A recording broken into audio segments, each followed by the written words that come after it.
Hello everyone, क्या हाल दोस्तों। Welcome to my YouTube channel @Madhur sir. और मैं हूं मधुर ढाका। एक जबरदस्त चैप्टर लेके आया हूं मैथमेटिक्स का रियल नंबर्स, जो कि 6 मार्क्स में आएगा। बच्चों सबसे पहले ना बिल्कुल बेसिक से स्टार्ट करेंगे, क्योंकि मैं नहीं चाहता आपको एक नंबर भी आपका मिस हो किसी भी चैप्टर से। तो ठीक है बच्चों, सबसे पहले ना देखो नेचुरल नंबर्स क्या होते हैं। नेचुरल नंबर्स को हम n से डिनोट करते हैं। नेचुरल नंबर 1 2 3 4 से लेके सो ऑन पॉजिटिव तक चले जाएंगे, तो ये सारे नेचुरल नंबर्स होते हैं। अगर इसमें आप 0 इंक्लूड कर दो तो वो बन जाते हैं whole numbers. Whole numbers W से रिप्रेजेंट होते हैं। अच्छा भाई, अब नेचुरल के बाद हम होल पढ़ चुके हैं। अब इंटीजर्स क्या है भाई। आपने पॉजिटिव लाइन ले ली थी, आपने 0 ले लिया था। अब आप नेगेटिव लाइन को भी ले लो, नेगेटिव नंबर लाइन को भी ले लो, पॉजिटिव भी ले लो और 0 भी, सबको ले लो, तो उसको बोलते हैं हम इंटीजर्स, Z से रिप्रेजेंट करते हैं।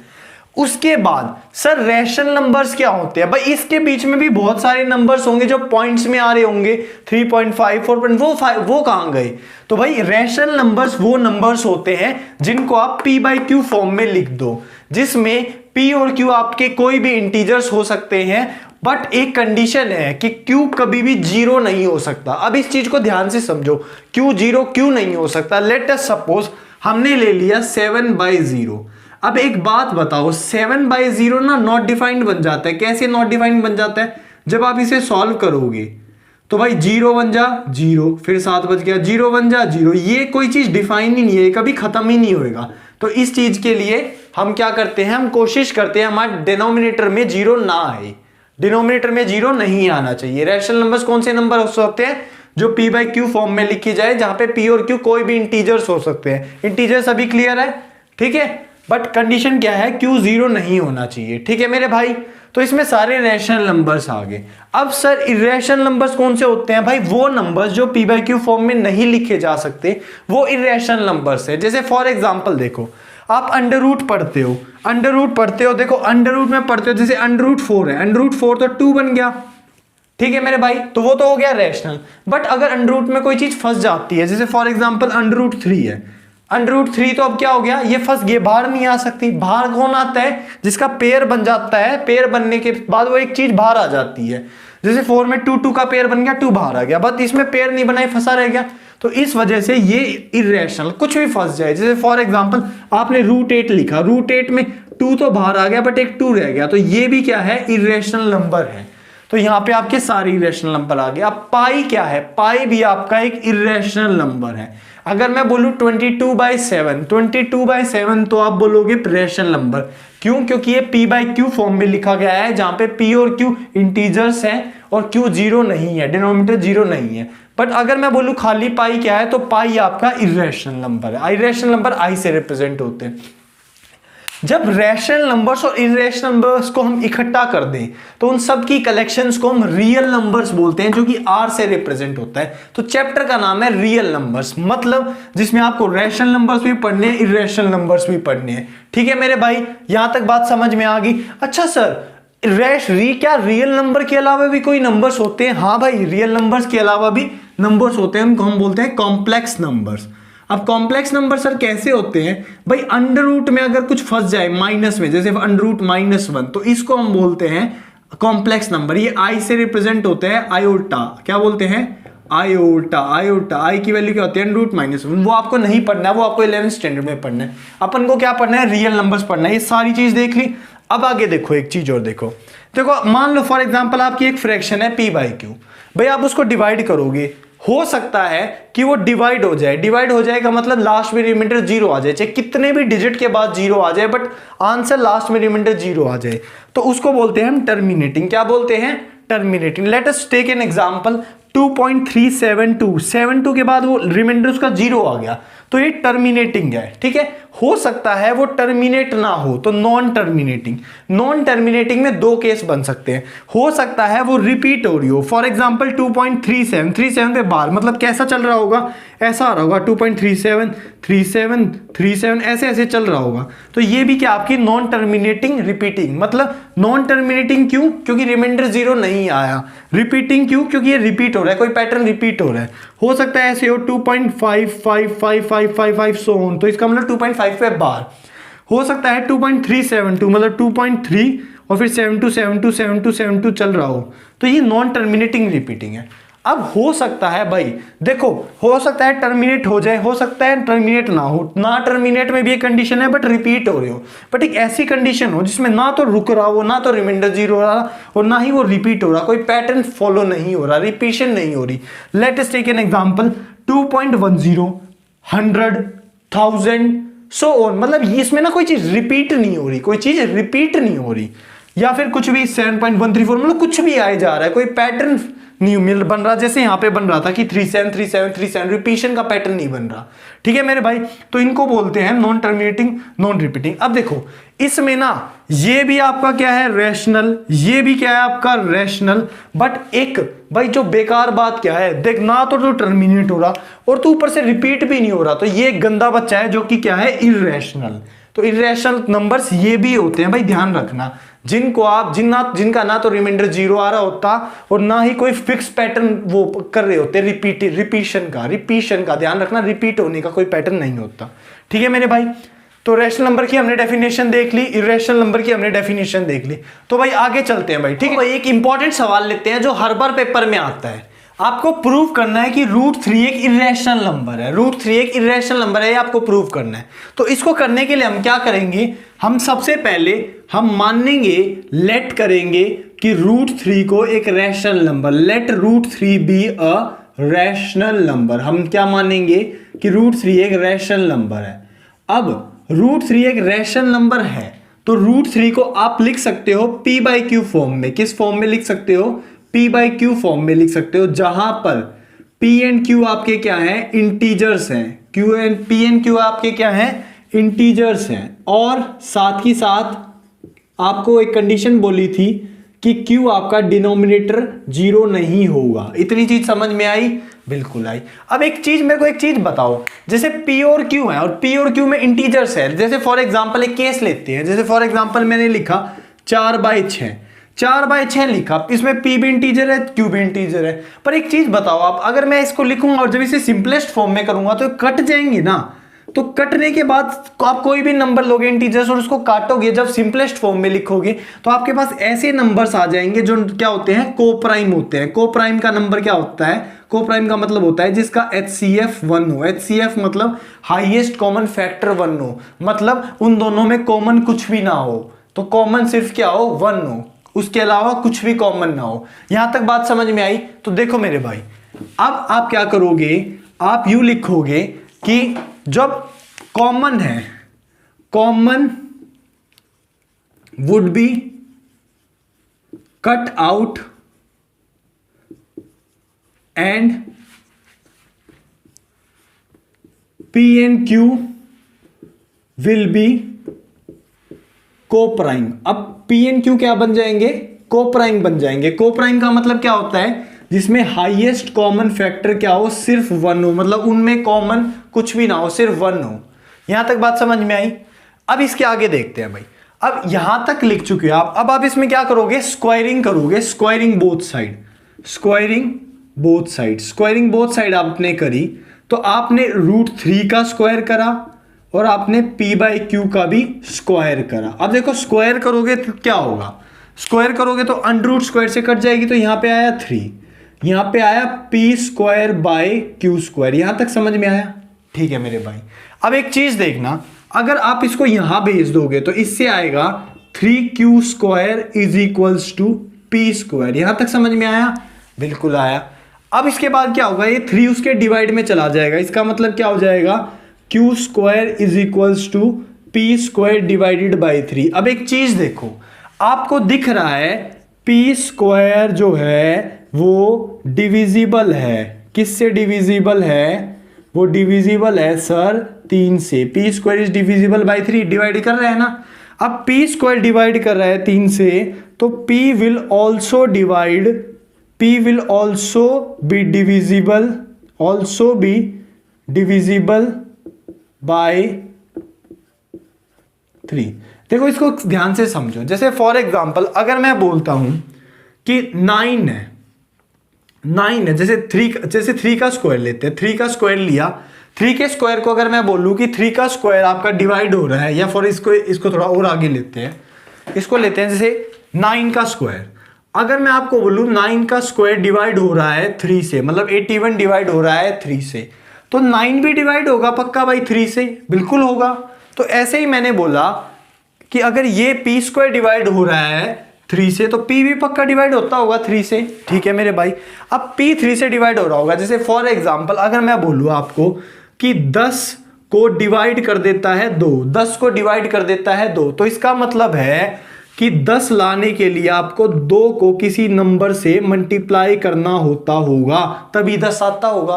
तो इसको यहां पे ध्यान से समझो, अगर p डिवाइड हो रहा है 3 से, इसका मतलब आपको p लाना है तो 3 को किसी नंबर के साथ मल्टीप्लाई करना पड़ेगा, जब ये आपका p आएगा। तो वो फिलहाल मैंने कांस्टेंट k मान लिया। फिर से स्क्वायरिंग बोथ साइड करोगे, क्या करोगे, squaring both side, squaring both side करोगे तो उससे क्या होगा, ये फिर से स्क्वायर हो जाएगा, एक तो इसका स्क्वायर और एक इसका स्क्वायर। यहां से देखो, यहां से क्या आया, यहां से आपके पास आया P square is equals to 9k square. यहां तक समझ में आया। अब एक चीज ध्यान से समझना, एक तो ये वाली इक्वेशन और एक मेरे भाई ये वाली इक्वेशन, इसको बोल दो 1, इसको बोल दो 2, और यहां पे बोलो फ्रॉम 1 एंड 2, यहां पे क्या बोलो, फ्रॉम 1 एंड 2, फ्रॉम 1 एंड 2।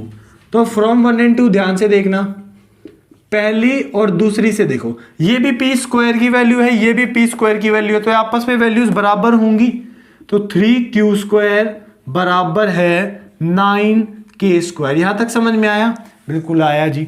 अब ये इससे कट गया, 3 3 जा 9, 3 3 जा 9 कट गया, तो यहां से आया q square is equals to 3k square. यहां तक आया।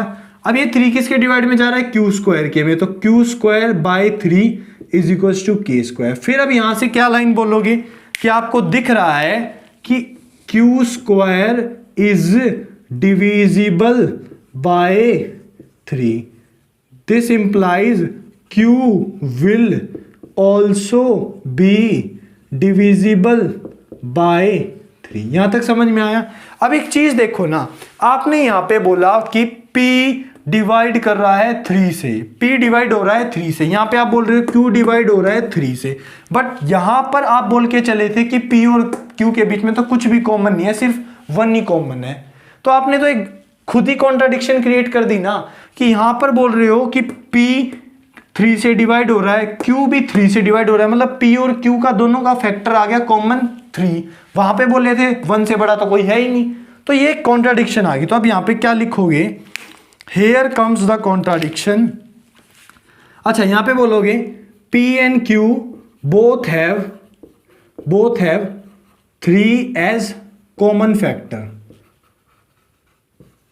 अब आपने बोला p और q दोनों के पास 3 एक कॉमन फैक्टर है, तो अब इसके बाद आप क्या बोलोगे, इसके बाद आप क्या बोलोगे, आप यहां पे लिखना, देखना, इसके बाद आप बोलोगे हेयर कम्स द कॉन्ट्राडिक्शन।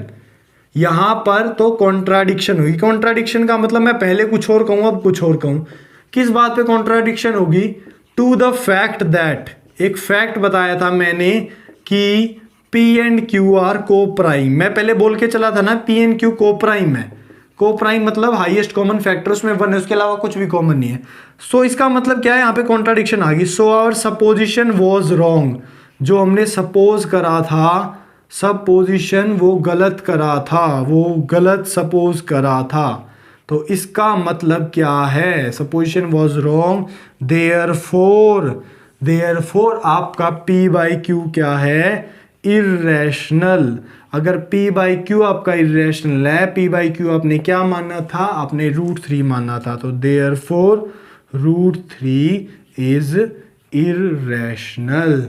और फिर इसके बाद क्या लिखोगे, हैंस प्रूव्ड, हैंस प्रूव्ड। बच्चों यहां तक समझ में आया। ये देखो, एक आपने एग्जांपल मैंने आपको समझा दिया, सेम चीज करनी है, अब क्वेश्चन कैसा भी हो, ठीक है मेरे भाई। चलो भाई आगे चलते हैं। देखो भाई, अब कैसा भी क्वेश्चन आ जाए आपको, जैसे फॉर एग्जांपल 3 + 2 √5 को इरेशनल प्रूव करना है, कैसा भी क्वेश्चन आए, देखो तरीका क्या है, आप सिंपल से समझना। आप सबसे पहले क्या करोगे, आप इसको जो भी आपको नंबर दे रखा है उसको आप रैशनल मानोगे, उसको क्या मानोगे, रैशनल। अगर ये रैशनल है, अगर ये रैशनल नंबर है, तो इसको आप किस फॉर्म में लिख सकते हो, इसको आप P बाई क्यू फॉर्म में लिख सकते हो, P बाई क्यू फॉर्म में, जहां पर P and Q are integers. आप इंटीजर्स लिखो, इंटीजर्स कट जाते हैं तो फिर उसके बाद क्या आ जाता है, को प्राइम बच जाता है। क्या बच जाता है, को प्राइम बच जाता है ना, और Q क्या होता है, नॉट इक्वल्स टू 0। ठीक है, इंटीजर्स की फर्दर फॉर्म है, लिख देना बाद में कि इंटीजर्स कट जाते हैं फिर को प्राइम आ जाता है। ठीक है, और फिर Q is not equals to 0। अब एक चीज समझना, देखो इसमें आपको क्या करना है, इसमें आपको ना सिर्फ और सिर्फ जो आपको इरेशनल लिखे, जैसे अंडर रूट में ये 5 है इरेशनल, ये आपका टारगेट है, ये आपका टारगेट है, इसको एक तरफ रखो, बाकी कुछ भी हो उसको दूसरी साइड कर दो। ध्यान से देखना, ये हो गया P बाई क्यू, उधर पॉजिटिव में था इधर गया नेगेटिव में, √5 हो गया P बाई क्यू -3, कुछ भी हो सारे की डिवाइड में 2। आपको कुछ नहीं करना, चाहे कैसा भी हो ऐसे करना है, बस अंडर वाले को अकेला करना है। अब ध्यान से देखना क्या करा मैंने बोला वी कैन सी दैट, हमको दिख रहा है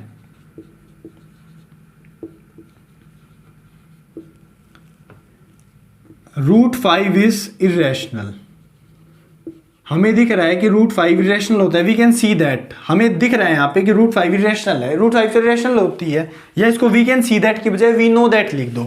वी कैन सी दैट की बजाय क्या लिख दो, वी नो दैट लिख दो। हमें पता है हमें पता है कि √5 इरेशनल है, √5 इरेशनल है, so left hand side is irrational. Left hand side क्या बन गई, इरेशनल। ध्यान से देखना, देखो ये इक्वालिटी के साइन की इधर वाली लेफ्ट हैंड साइड होती है, इधर वाली राइट हैंड साइड होती है, तो लेफ्ट हैंड साइड वाली क्या बन गई आपकी, इरेशनल बन गया। अगर लेफ्ट हैंड साइड इरेशनल है तो RHS will be irrational, RHS irrational होगी।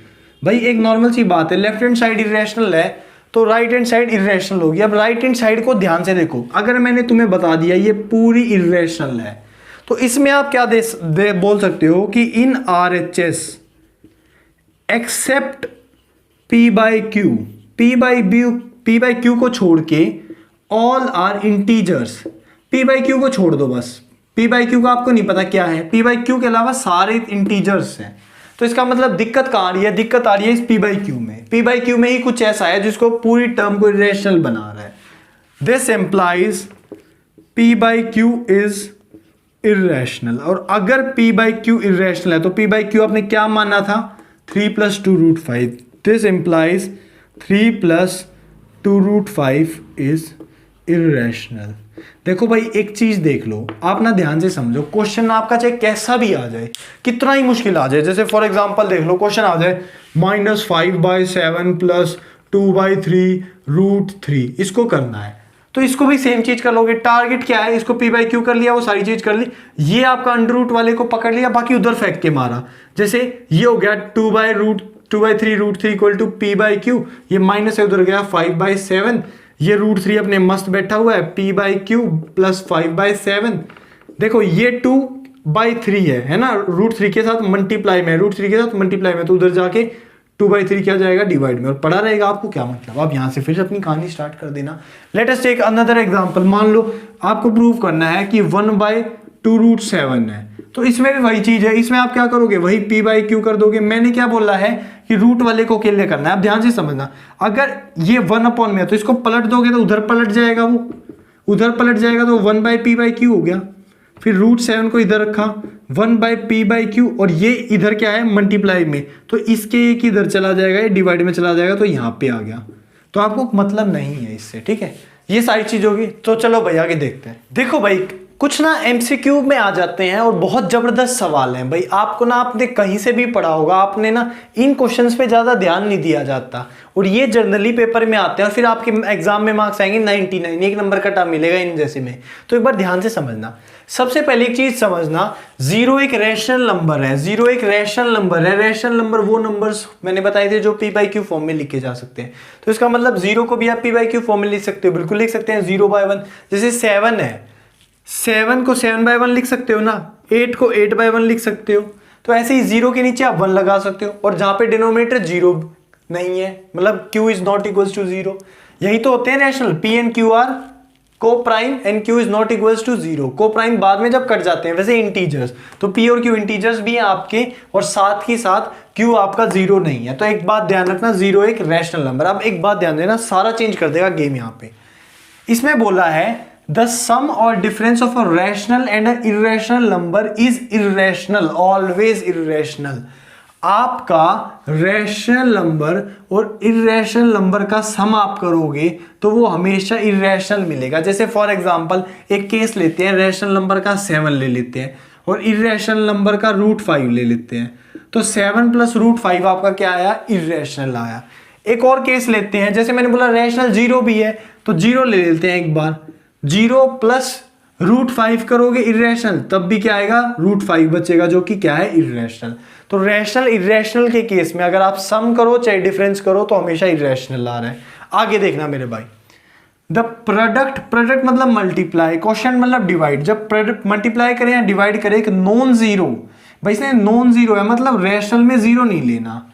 एक बार 1 मिनट के लिए क्या करते हैं, इसको नॉन जीरो को हटाते हैं, रैशनल का केस लेते हैं। मान ले अगर आप मल्टीप्लाई करो रैशनल को इर्रेशनल के साथ तो क्या आएगा, रैशनल को इर्रेशनल के साथ। जैसे फॉर एग्जांपल मैंने 0 ले लिया, 0 एक रैशनल नंबर है, इर्रेशनल नंबर ले लिया मैंने √7, तो 0 × √7 0 आ गया, तो वो क्या आ गया, रैशनल। वहीं दूसरा केस लेते हैं, एक रैशनल नंबर का 7 और 7 ले लिया रैशनल नंबर का और यहाँ पे ले लिया √7, तो यहाँ पे आया 7√7। तो इसका मतलब एक केस में तो रैशनल है, एक केस में इर्रेशनल है। तो आप ध्यान से समझना कि अगर मल्टीप्लाई या डिवाइड करा जाए, खाली मैं रैशनल बोलूँ, खाली रैशनल बोलूँ कि मल्टीप्लाई या डिवाइड करा जाए रैशनल नंबर्स को और इर्रेशनल नंबर का मल्टीप्लाई और डिवाइड करा जाए तो कुछ भी आ सकता है, रैशनल भी आ सकता है, इर्रेशनल भी। बट अगर मैं स्पेसिफाई कर दूं, कि नॉन जीरो रैशनल नंबर मतलब जीरो को नहीं लेना, तब आप मल्टीप्लाई और डिवाइड करोगे रैशनल इर्रेशनल की तो हमेशा इर्रेशनल ही आएगा। जैसे फॉर एग्जांपल ये दूसरे वाला केस उसी का ही था, जिसमें आपने एक रैशनल नंबर लिया एक इर्रेशनल लिया था, तो आपका हमेशा इर्रेशनल ही आएगा। ठीक है मेरे भाई, यहां तक चीज हो गई, बहुत इंपॉर्टेंट थी। अच्छा जी, कुछ और चीज आगे बढ़ते हैं। जैसे फॉर एग्जांपल अगर मैं आपसे पूछूं इर्रेशनल का करो आप मल्टीप्लाई, इर्रेशनल करो तो क्या आ सकता है भाई, आपका कुछ भी आ सकता है। जैसे फॉर एग्जांपल एक √7 एक इर्रेशनल नंबर है, उसी से करा, इर्रेशनल नंबर से मल्टीप्लाई करा तो यहाँ पे तो आ गया रैशनल। और वहीं एक इधर देखना 7 और 2 से करा, यहाँ पे क्या आ गया, √14। तो अगर मैं आपसे पूछूं कि इर्रेशनल का इर्रेशनल के साथ करा प्रोडक्ट या मल्टीप्लाई, तो उसमें क्या आ सकता है, रैशनल भी आ सकता है, इर्रेशनल भी आ सकता है। यहां तक क्लियर होगी। ठीक है मेरे भाई, आगे चलते हैं। अगर मैं सम और डिफरेंस की ही बात करूं, खाली इर्रेशनल्स के सम और डिफरेंस की, जैसे फॉर एग्जांपल मैंने एक इर्रेशनल नंबर लिया 2 - √3, ये एक इर्रेशनल नंबर लिया। अब इसमें मैंने क्या किया, इसमें मैंने ऐड करा एक दूसरा नंबर 2 + √3। भाई ये भी इर्रेशनल है, ये भी इर्रेशनल है, इर्रेशनल का सम करा, तो इर्रेशनल का सम करा तो ये कट गया, यहाँ पे तो आ गया 4। तो भाई इर्रेशनल के केस में भी यही है, सम और उसमें प्रोडक्ट में, कि आपका कुछ भी आ सकता है। जैसे मैंने अब यहाँ पे रैशनल ला दिया और आने में कुछ और भी आ सकता है। जैसे फॉर एग्जांपल 5√7 - 2√7, तो यहाँ पे क्या आया, 3√7, तो यहाँ पे इर्रेशनल आ गया। तो वहाँ पे रैशनल कुछ भी आ सकता है। ठीक है, अब आगे चलते हैं। बहुत इंपॉर्टेंट है, बहुत ज्यादा इंपॉर्टेंट है, डायरेक्टली पेपर में पूछ लेता है। Fundamental theorem of arithmetic. Fundamental theorem of arithmetic क्या है आपके हिसाब से? देखो, पहले तो प्राइम नंबर कंपोजिट नंबर को पढ़ते हैं। प्राइम नंबर्स वो नंबर्स होते हैं जो कि जिनके सिर्फ दो फैक्टर्स होते हैं। दो फैक्टर्स कौन से? एक तो वो खुद होते हैं और एक 1 होता है, 1 एंड इटसेल्फ। प्राइम नंबर्स वो होते हैं, जैसे 2 है, 3 है, 5 है, 7 है, इनके दो ही फैक्टर हैं। एक तो जैसे 2 का 2 ही है और एक 1, 3 है और एक 1, 5 है और एक 1, 7 और एक 1। ठीक है, और कंपोजिट नंबर क्या होते हैं? जिनके 2 से ज्यादा फैक्टर होते हैं। जैसे फॉर एग्जांपल 4 लिया मैंने, 4 लिया तो 4 में 1 तो है ही, 2 भी है, 4 भी है, तो 2 से ज्यादा होगी। ठीक है मेरे भाई, तो हर एक कंपोजिट नंबर को आप एक्सप्रेस कर सकते हो एज अ प्रोडक्ट मतलब मल्टीप्लाई करके प्राइम नंबर्स का, जहां पर जो ये फैक्टराइजेशन है ये तो यूनिक है apart from the order in which the prime factors occur. जैसे फॉर एग्जांपल मेरे को 12 लिखना है, तो 12 2 2 जा 4 3 जा 12। तो मेरे भाई एक बात समझना, जैसे 2 आया 2 बार, 3 कितनी बार आया, 1 बार। तो इसने बोला है जो ये कंपोजिट नंबर है ना, ये कंपोजिट नंबर को जो आप एक्सप्रेस कर सकते हो किस फॉर्म में, प्रोडक्ट मतलब मल्टीप्लाई, किसका मल्टीप्लाई, प्राइम नंबर्स का मल्टीप्लाई। किसका मल्टीप्लाई, ये क्या है, प्राइम नंबर्स की फॉर्म में आप इसको एक्सप्रेस कर सकते हो। और एक चीज समझना, ये जो प्राइम नंबर्स की जो आपकी फैक्टराइजेशन है ये यूनिक है, मतलब फैक्टराइजेशन यूनिक है, मतलब इसमें दो की पावर 2 लेनी ही पड़ेगी और 3 की पावर 1 ही लेनी पड़ेगी, इसको आप बदल नहीं सकते, ठीक है। अब अपार्ट क्या है, ऑर्डर। हो सकता है कोई लिखे 2 की पावर 2 मल्टीप्लाई बाय 3 की पावर 1, हो सकता है कोई इसका उल्टा लिखे 3 की पावर 1 मल्टीप्लाई बाय 2 की पावर 2। तो ये ऑर्डर नहीं देखना, बस यूं देखना है कि जो आपने ये चीज ली है, फैक्टराइजेशन जो ये ली है कि 2 के 2 ही आएंगे, 3 का 1 ही आएगा, ये यूनिक है, ये सेम है, ये नहीं बदल सकते, ठीक है मेरे भाई। आ गया, आगे चलते हैं। चलो भाई एचसीएफ एलसीएम का कंसेप्ट देख लेते हैं। एचसीएफ होता है हाईएस्ट कॉमन फैक्टर, एलसीएम होता है लीस्ट कॉमन मल्टीपल। देखो एचसीएफ होता क्या है, हाईएस्ट कॉमन फैक्टर। आप कोई 2 नंबर ले लेते हो, उन 2 नंबर के बहुत सारे फैक्टर्स होंगे, तो जो सबसे हाईएस्ट कॉमन फैक्टर हो वो उसका एचसीएफ होता है। एलसीएम क्या होता है, लीस्ट कॉमन मल्टीपल। जैसे फॉर एग्जांपल आपने एक नंबर लिया 6, आपने एक नंबर लिया 12, या फॉर एग्जांपल आपने एक नंबर लिया 8, 6 और 8 लिया, तो लीस्ट कॉमन मल्टीपल क्या है कि वो एक ऐसा नंबर जो दोनों से ही डिवाइड हो जाए, लीस्ट छोटे से छोटा। तो वो जैसे फॉर एग्जांपल आप यहां पे क्या ले लोगे, 24, 24 वो छोटे से छोटा नंबर है जो दोनों से ही डिवाइड हो जाएगा, ठीक है भाई। इसको देखेंगे कैसे होता है। एलसीएम है product of greatest power of each prime factor involved in number. HCF है product of smallest power of each common prime factor in the number. अब ध्यान से देखना, इसको समझेंगे कैसे है। जैसे फॉर एग्जांपल आपको एक नंबर दे दिया 6 और 20, सबसे पहले एचसीएफ निकालना कैसे।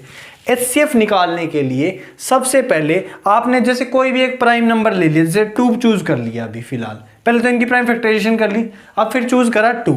अब जो भी आपने नंबर चूज करा है उसकी जो सबसे कम पावर है, सबसे कम पावर होती है ये, सबसे कम पावर क्या है, जैसे एक जगह 1 है एक जगह 2 है, तो सबसे कम पावर कौन सी है, 1, तो वो लिख दी, ठीक है मेरे भाई। 2 हो गया। अब देखो आगे पे जाओ, कुछ और कॉमन है, कॉमन कुछ नहीं है, सिर्फ 2 ही कॉमन था, तो ये आपका सिर्फ इतना ही हो गया। दूसरे केस में देखो, इधर आओ, 3 वाले का केस हो मान लो, इसमें देखो मैंने क्या बोला, कॉमन होना चाहिए। सबसे पहले कॉमन देखो, कॉमन नंबर कौन सा है इसमें, इधर देखो 2 कॉमन है, तो 2 लिख दिया। 2 की पावर क्या, सबसे कम जिसकी है, सबसे कम किसकी है, 1 3 तो 1 है, ठीक है मेरे भाई। उसके बाद और कोई कॉमन है, बिल्कुल है जी, 3 है, तो 3 लिख दिया। 3 की पावर सबसे कम कितनी है, 1 ही है, तो ये लिख दिया। तो यहां पर आया इसका 6 और इसका एचसीएफ क्या था, 2। यहां तक समझ में आया। अब एलसीएम देख लेते हैं, एलसीएम कैसे निकलता है। ध्यान से देखना, एलसीएम निकालने के लिए आपको हर नंबर जो भी उसमें इन्वॉल्व है, सारे के सारे नंबर, जैसे फॉर एग्जांपल पहले 2 ले लिया, उसकी बड़ी से बड़ी पावर क्या है, 2 की 2। उसके बाद सारे प्राइम नंबर्स लेने एलसीएम में, सारे के सारे मतलब जितने भी हो सारे के सारे। अब 3 लिया, 3 की सबसे बड़ी पावर क्या है, कॉमन की बात नहीं कर रहा मैं, सारे प्राइम नंबर्स लेने हैं, ठीक है। 3 की देखो कहीं पे सबसे बड़ी पावर सिर्फ यही है, कुछ है ही नहीं। इधर देखना 5 बड़ी पावर क्या ही है, तो ये आपका ही हो गया 5 3 जा 15 15 4 जा 60, तो इसका एलसीएम 60। यहाँ पे देखो एलसीएम में एक नंबर, सारे प्राइम नंबर लेने हैं, 2 ले लिया, 2 की सबसे बड़ी पावर क्या है, 3। उसके बाद देखो अगला प्राइम नंबर सारे लेने हैं एलसीएम में, 3 की सबसे बड़ी पावर क्या है, 1 2, तो 2 है।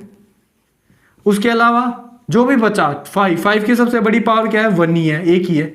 तो यहां से क्या आया, 8 9 72 5 360, तो ये आपका हो गया। ये चीज आ गई समझ में। अच्छा अब एक 2 नंबर के केस में देखना, बहुत इंपॉर्टेंट सवाल आता है 2 नंबर्स के केस में कि एचसीएफ इंटू एलसीएम होता है product of 2 numbers, product of 2 numbers, सिर्फ 2 के में वैलिड होता है, प्रोडक्ट ऑफ 2 नंबर्स। इसको आप बोल सकते हो HCF into LCM is equals to first number multiply by second number. देखो इसको वेरीफाई भी करते हैं। देखो इसका एचसीएफ क्या आया था, 2, इसका एलसीएम क्या आया था, 60। फर्स्ट नंबर क्या है, 6, सेकेंड नंबर क्या है, 20, तो 120 इज इक्वल्स टू 120। वेरीफाई हो गया।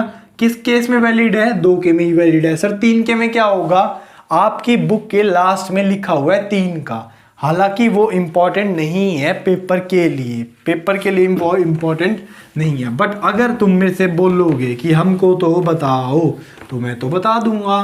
देखो मेरे भाई, 3 के केस में हो तो जैसे फॉर एग्जाम्पल आपको निकालना है HCF 3 का, 3 नंबर्स का, तो सबसे पहले तो आपको इन 3 नंबर्स की मल्टीप्लिकेशन करनी पड़ेगी।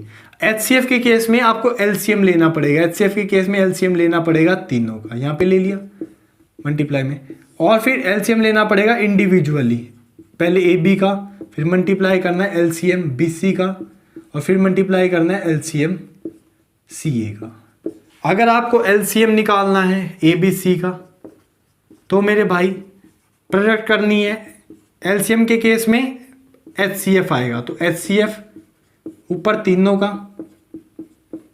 फिर उसके बाद HCF इंडिविजुअल में AB, फिर HCF BC का, और फिर मल्टीप्लाई में HCF CA का। तो ये 3 के केस का है, ये एग्जाम में हालांकि नहीं पूछा जाएगा। ठीक है मेरे भाई, आगे चलते हैं, देखते हैं। Check whether 6n can end with digit 0 for any natural number n।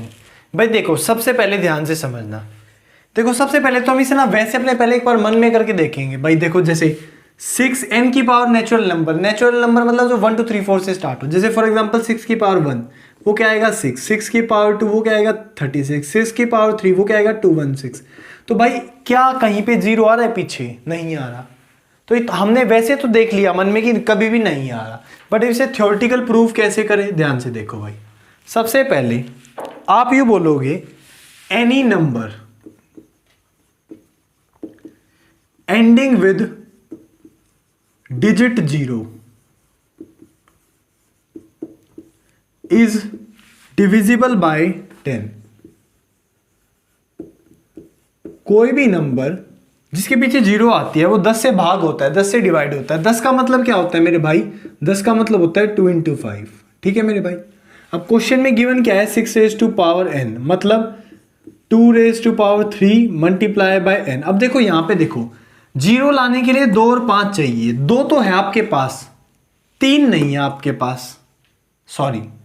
10 लाने के लिए आपको 2 और 5 चाहिए। 2 आपके पास अवेलेबल है बट 5 अवेलेबल नहीं है। 5 की बजाय 3 अवेलेबल है जो कि नहीं चाहिए। ठीक है, तो इसमें हम बोलेंगे we can see that 2 is available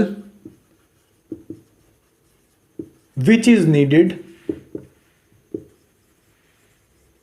but 5 is not available। 5 तो अवेलेबल है ही नहीं, जिसमें चेक करना है उसमें 5 तो अवेलेबल है ही नहीं। इंस्टेड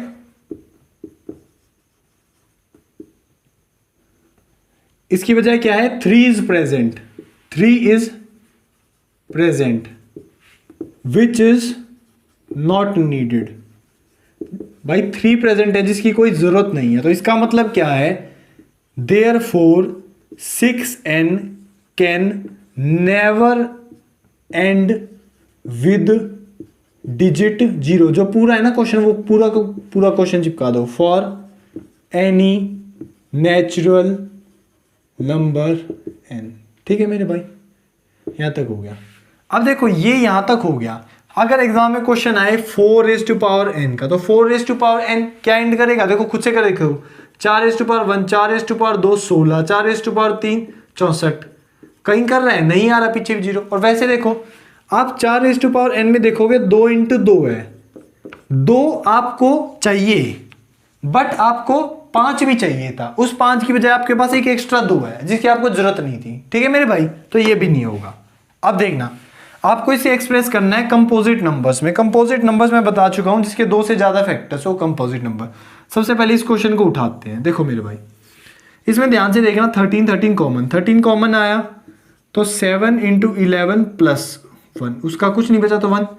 13 × 77 + 1, 13 × 78। अब एक चीज देखो, इसको आपको प्रूव करना है कंपोजिट। कंपोजिट का मतलब जिसके 2 से ज्यादा फैक्टर हो। सबसे पहली बात तो इसका फैक्टर 13 है, दूसरी बात इसका फैक्टर 78 है, तीसरी बात 1 तो सभी का ही होता है, और एक और चौथी बात, जब इसको मल्टीप्लाई करो जब भी कुछ आएगा, और इनके भी 78 के भी और टुकड़े होंगे 2 से करोगे तो कहने का मतलब है आपको सिर्फ यू प्रूव करना है कि 2 से ज्यादा। तो देखो एक तो एक खुद एक ये और एक ये, तो 2 से ज्यादा तो यहीं पे होगी। We can see that it has more than 2 factors, more than 2 factors are there, more than 2 factors are there, therefore it is composite. जिसमें भी 2 से ज्यादा फैक्टर्स हैं वो क्या बन जाता है, कंपोजिट। अब आगे देखो, इसमें देखो, इसमें अगर आप ध्यान से देखो ये आपको प्रूव करना है, तो यहाँ पे 5 कॉमन आ गया, 5 कॉमन आया तो इसके अंदर आया 7 इंटू 6 इंटू 5 हट गया 4 3 2 इंटू 1, और फिर वहां से क्या आया, कुछ नहीं, 5 तो कॉमन जा चुका था। यहाँ पे आया, इसको आप करोगे तो ये सारा मल्टीप्लाई हो गया 1008 के आसपास आ जाएगा प्लस 1, तो 5 इंटू 1009। अब एक मेरी बात ध्यान से समझो, एक तो 5 खुद है, एक ये 1009 है, फिर एक भी होगा, तो 2 से ज्यादा तो यहीं पे ही हो गया, 2 से ज्यादा होते ही ये क्या हो जाएगा, कंपोजिट। ठीक है भाई, आगे चलते हैं। Express as a product of prime factors, भाई इसको एक्सप्रेस करना है प्राइम फैक्टर्स में 140 को। देखो प्राइम फैक्टराइजेशन आपको करनी आती है, जैसे फॉर एग्जांपल मेरे को करनी है 140 की, तो 140 2 70 2 35 5 7 7 1, तो इसको ऐसे ही लिख दिया कि 2 कितनी बार आया, 2 बार, 5 कितनी बार, 1 बार, 7 कितनी बार, 1 बार, तो इसको प्राइम फैक्टराइजेशन को लिख दिया, ये हो गया। दूसरा सवाल देखना, देखो इसको रीड कैसे करते हैं, ये बहुत इंपॉर्टेंट है, अभी लिख लो, 1 नंबर में आएगा, 1 नंबर में आएगा, एग्जाम में 100 की 100 आएगा, अभी लिख दो इसे। गिवन दैट HCF ऑफ, देखो ब्रैकेट को ना मैथमेटिकल टर्म्स में हम ऑफ बोलते हैं, तो इसको रीड कैसे करोगे, given that HCF of 306 and 657 is 9, find LCM of 306 and 657। तो अब मैंने इससे पहले आपको एक रिश्ता बताया था कि HCF इंटू LCM होता है प्रोडक्ट ऑफ 2 नंबर्स, मतलब first number multiply by second number. अब HCF इन दोनों नंबर का दे रखा है 9, LCM आपको निकालना है, फर्स्ट नंबर क्या है 306, सेकंड नंबर क्या है 657, तो LCM आ गया 306 इंटू 657 बाय 9। जब इसको काटोगे तो ये कट जाएगा इस पे, और फिर आंसर आ जाएगा सॉल्व करके 22338। ठीक है भाई, अब देखो ये क्वेश्चन इंपॉर्टेंट आगे। सोनिया एक चक्कर, एक पार्क का एक चक्कर है, सोनिया एक चक्कर 18 मिनट में काटती है, रवि एक चक्कर 12 मिनट में पूरा कर देता है, तो रवि मतलब तेज भाग रहा है, तो ये मिलेंगे कब, तो जहां भी मिलन, देखो आपको क्लू दे रहा हूं, जहां भी मिलन की बात हो जाए, मिलन कब मिलेंगे, तो वहां पर आप क्या निकालोगे, LCM निकालोगे। क्या निकालोगे, LCM निकालोगे। अब LCM ऑफ 18 एंड 12, 18 एंड 12 का LCM निकालना है। देखो कैसे निकालोगे, 18 को करा 18, 2 की पावर 3 3 9, 9 दूनी 18 हो गया, और ये क्या है 12, 12 क्या 2 2 जा 4 3 जा 12। देख ध्यान से देखना, LCM निकालने के लिए मैंने आपको बता रखा है कि सारे नंबर्स लेने होते हैं और उनकी मैक्सिमम पावर लिखनी होती है। जैसे सारे नंबर लेने हैं, सारे के सारे प्राइम नंबर, तो 2 लिया पहले, 2 की मैक्सिमम पावर क्या है 2, 3 लिया, 3 की मैक्सिमम पावर क्या है 2, तो 3 3 9 9 4 36, तो 36 मिनट बाद, मतलब कहने का मतलब है कि सोनिया एक चक्कर 18 मिनट में करती है, जब सोनिया दूसरा चक्कर करी होगी 36 मिनट हो जाएंगे, और रवि जब तक कितने चक्कर कर लेगा, 3 चक्कर कर लेगा, 12 24 36, तो तब ये मिल जाएंगे। ठीक है मेरी बात। अब देखो इसके LCM के और कहाँ क्वेश्चंस बनते हैं, इसके क्वेश्चंस बनते हैं जैसे अलार्म है, 3 अलार्म है, 3 अलार्म बज रहे हैं, ठीक है, जैसे एक अलार्म बज रहा है हर 6 मिनट बाद, एक अलार्म बज रहा है हर 8 मिनट बाद, और एक अलार्म बज रहा है हर 10 मिनट बाद, तो ये इकट्ठे कब बज रहे होंगे तीनों, तो ऐसे केस में आप क्या करोगे, आप LCM निकालोगे। तो आई होप आपको ये पूरा चैप्टर बहुत ज़बरदस्त तरीके से मैंने समझाया है, आपको बहुत अच्छे तरीके से समझ में आया होगा। तो इसी के साथ हमारे साथ जुड़े रहिए। मेरे चैनल का नाम है @मधुर सर, इसको लाइक करें, वीडियो को शेयर करें, सब्सक्राइब करें मेरे यूट्यूब चैनल को। मैं हूँ मधुर ढाका, थैंक यू।